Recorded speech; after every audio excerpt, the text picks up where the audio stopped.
नमस्कार। प्रभास अखिल news network के खास कार्यक्रम पार्लियामेंट डायरी में आप सभी का स्वागत है। संसद के दोनों सदनों की आज की कार्यवाही कई महत्वपूर्ण मुद्दों और तीखी राजनीतिक नोक-झोंक से भरपूर रही। एक और लोकसभा में दिवाला और शोधन अक्षमता संहिता संशोधन विधेयक को मंजूरी मिली, वहीं राज्यसभा में आरक्षण, सशस्त्र बलों और अन्य जनहित से जुड़े मुद्दे पर विपक्ष और सत्ता पक्ष आमने सामने दिखे।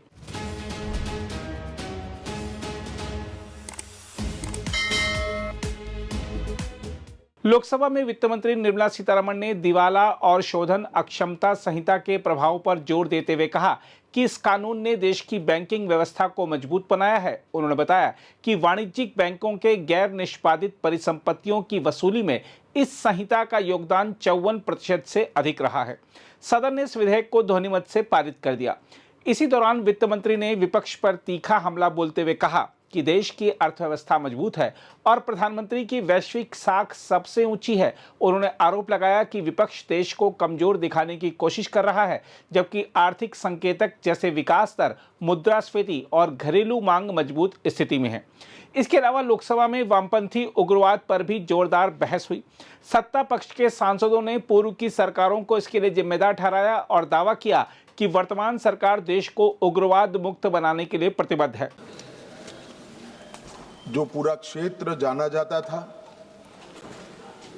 12 राज्य, 70% भूभाग और 20 करोड़ की आबादी एक क्षेत्र में रहते सभी आदिवासी भाइयों बहनों की ओर से आपका धन्यवाद करना चाहता हूं कि आपने इस चर्चा का आज यहां पर हमें परमिशन दिया है। माननीय अध्यक्ष जी, वो सालों से चाहते थे कि इनका दर्द, इनकी वेदना, इनकी परेशानी, नक्सलियों द्वारा किया गया उनको अन्याय और उनके भविष्य को अंधेरे में घेरने वाली ये पूरी व्यवस्था एक बार देश की सबसे बड़ी पंचायत हमारी संसद में उजागर हो और पूरी दुनिया उसको जाने। मगर लंबे समय तक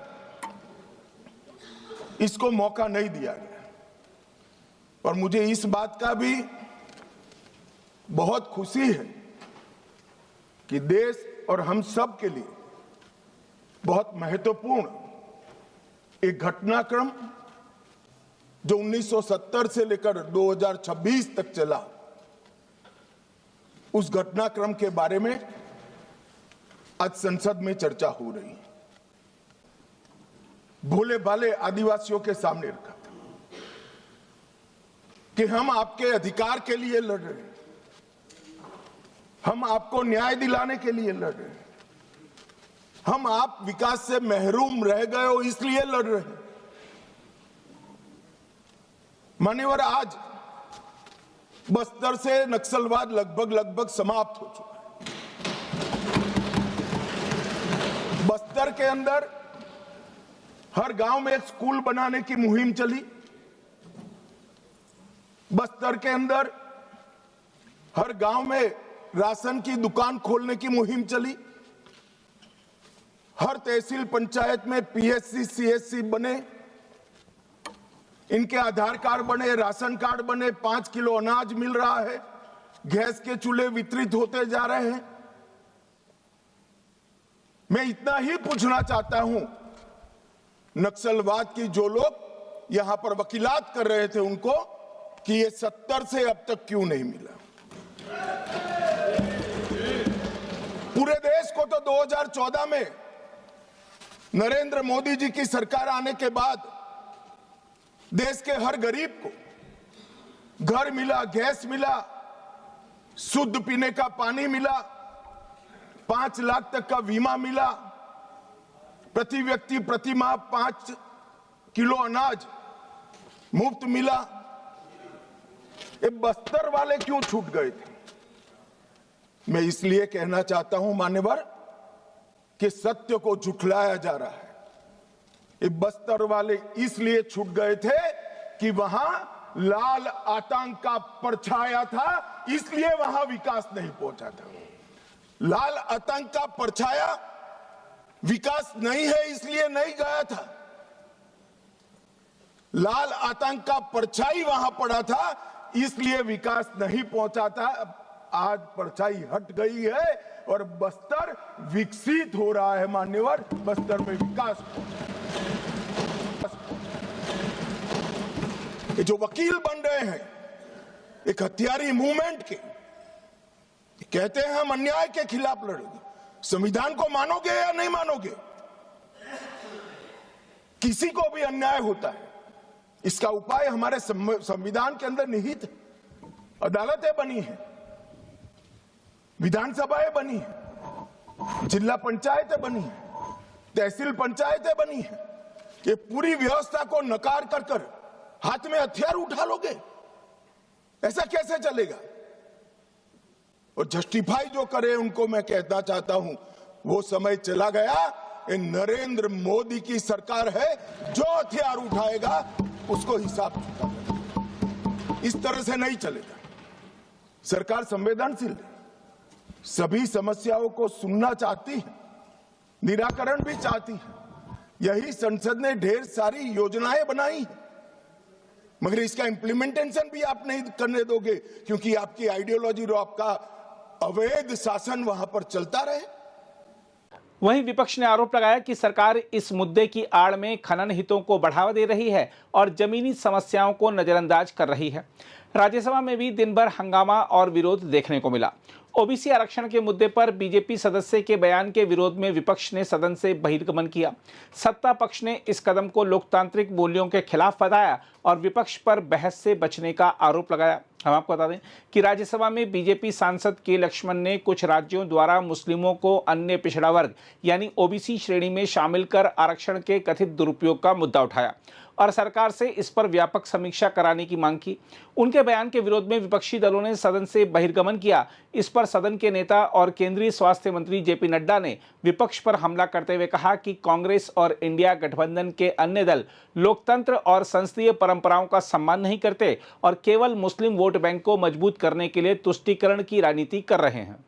बहुत दुख के साथ कहना पड़ता है कि ये जो इंडियन नेशनल कांग्रेस की लीडरशिप में ये जो इंडी अलायंस है, इसको न डिबेट में रुचि है, न प्रजातांत्रिक मूल्यों के प्रति इनका कोई आदर है और न ही संविधान के प्रति इनका कोई आदर है। They are disrespectful to the constitution also, and they do not also respect the parliamentary procedures. हमारे के लक्ष्मण जी ने 0 आवर में जो उनको टाइम अलॉटेड था, उसमें वो अपनी बात को कह रहे थे। थ्रू आउट सारे इंडिया अलायंस के लोगों ने उसको बोलने में व्यवधान पैदा किया। This speaks that they have got no faith in the democratic procedure and in the parliamentary procedures. Number one. दूसरी बात, इनको संविधान पर भी कोई आस्था नहीं है। जो बात लक्ष्मण जी उठा रहे थे, ये इंडिया अलायंस के लोग, इंडियन नेशनल कांग्रेस के लीडरशिप में जो चल रही पार्टियां हैं, ये सब हमारे मुस्लिम भाइयों का वोट बैंक की राजनीति करते रहे इतने साल। They have considered it to be a vote bank और तुष्टीकरण की राजनीति, अपीजमेंट की राजनीति, यही ये करते रहे हैं। जो बात लक्ष्मण जी ने कही कि ओबीसी में मुस्लिम्स की रिजर्वेशन का प्रावधान नहीं है, यह संविधान से जुड़ा हुआ विषय है और आंध्र प्रदेश के हाईकोर्ट ने इसको स्ट्रक डाउन किया है। बाबा साहब ने अपने वक्तव्य में कहा कि यह सिर्फ हिंदुओं के लिए ओबीसी की कैटेगरी है,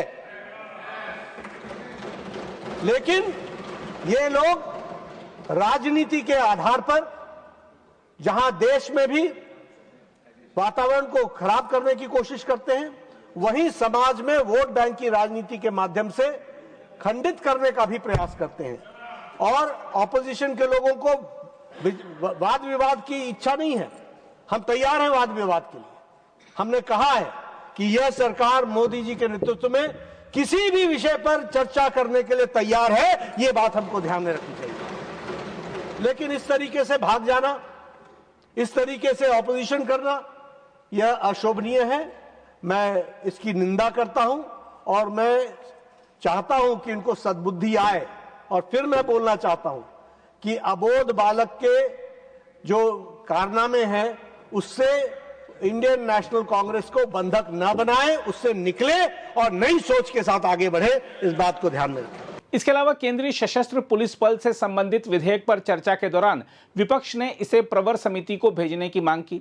विपक्षी सदस्यों ने आरोप लगाया कि यह विधेयक बल के अधिकारियों के अधिकारों को सीमित करता है और संघीय ढांचे के विपरीत है।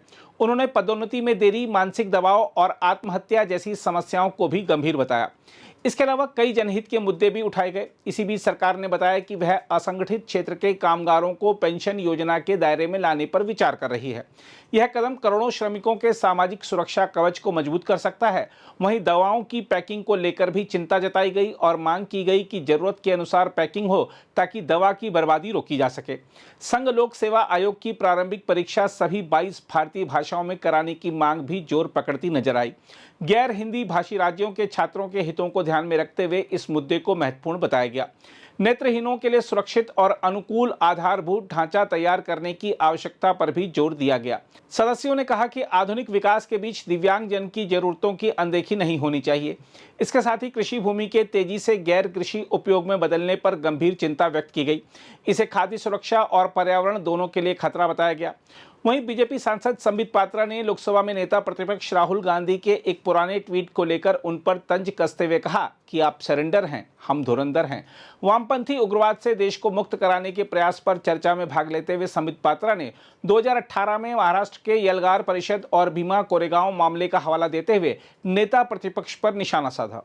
The Congress and its coterie, they were confused to the extent, वहां तक वो confused थे जहां कांग्रेस के तत्कालीन प्रधानमंत्री मनमोहन सिंह जी का मानना था कि Naxalism is the deadliest evil in this country.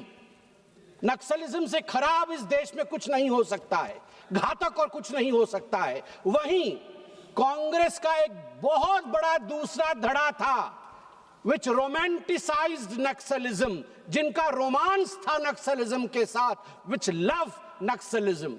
और उसमें आप याद करिए अरुंधति रॉय जो इनकी बहन है, जिनसे ये आइडियोलॉजी लेते हैं, अरुंधति रॉय ने नक्सलिज्म के लिए एक शब्द का, एक फ्रेज का प्रयोग किया था, गांधीयंस विथ गन।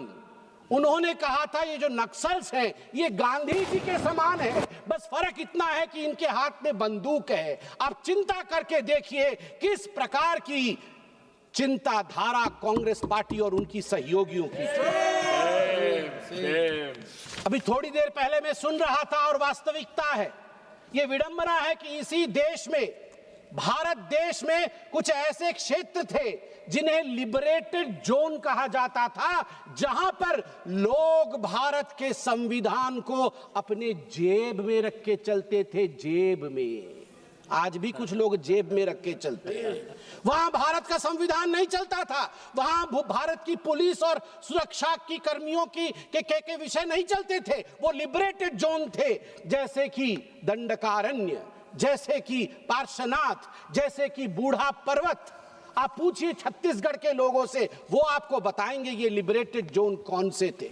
और केवल लिप सर्विस होता था, उस समय की सरकार द्वारा लिप सर्विस होता था। और ऑपरेशन ग्रीन हंट के नाम पे जो ऑपरेशन शुरू किया गया था, याद करिए भारतवर्ष में किस प्रकार का फेल्योर हुआ था। उसमें 76 सीआरपीएफ जवान, 76 सीआरपीएफ जवान एक ही दिन में शहीद हुए थे छत्तीसगढ़ में, अप्रैल 2010 में। एक ही दिन में। That was the highest ever single day casualty of Indian security, second only to Operation Blue Star। आप चिंता करके देखिए, इस प्रकार की परिस्थिति थी। अनजाने में अगर गलती हो तो क्षम्य है, अगर जानबूझकर परिस्थितियों को जानबूझकर आपने अनदेखा किया और गलती की तो वो पाप है। कांग्रेस ने पाप किया है, आज मैं वो सिद्ध करने वाला हूं। क्यों किया है?